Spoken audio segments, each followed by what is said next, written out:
Increíble, yo viendo el gol de Julián Álvarez, wow. Match শেষ হওয়ার পর ফুটবলপ্রেমীদের আলোচনার কেন্দ্রবিন্দুতে ছিল জুলিয়ান আলভারেজের দুর্দান্ত গোল। সামাজিক যোগাযোগমাধ্যমে ছড়িয়ে পড়া বিভিন্ন পোস্টে দাবি করা হয়, লিওনেল মেসি নাকি এই গোল দেখে প্রশংসায় ভাসিয়েছেন আলভারেজকে।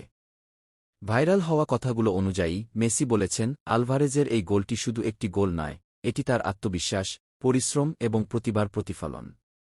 বড় ম্যাচে বড় খেলোয়াড়রা যেভাবে নিজেদের প্রমাণ করে, আজ সে ঠিক সেটাই করেছে। আরও বলা হয়, মেসি নাকি মন্তব্য করেছিলেন, আমি সবসময় জানতাম আলভারেজ বিশেষ একজন ফুটবলার। তার মধ্যে জয়ের ক্ষুধা আছে, দলের জন্য লড়াই করার মানসিকতা আছে। আজকের গোলটি তার সামর্থ্যের আরেকটি উদাহরণ। এই বক্তব্যগুলো সত্যিই মেসি বলেছেন কি না তা নিয়ে বিতর্ক থাকলেও ফুটবলপ্রেমীরা ব্যাপকভাবে শেয়ার করছেন কথাগুলো। কারণ আলভারেজের পারফরম্যান্স সত্যিই ছিল চোখে পড়ার মতো।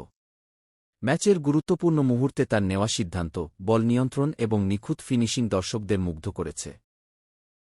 তাই বাস্তব হোক বা ভাইরাল দাবি, একটি বিষয় নিয়ে কোনো সন্দেহ নেই, জুলিয়ান আলভারেজ আবারও প্রমাণ করেছেন কেন তাকে বর্তমান সময়ের অন্যতম প্রতিভাবান ফরোয়ার্ড হিসেবে বিবেচনা করা হয়। আর তার এই গোল নিয়ে ফুটবল বিশ্বে আলোচনা চলতেই থাকবে।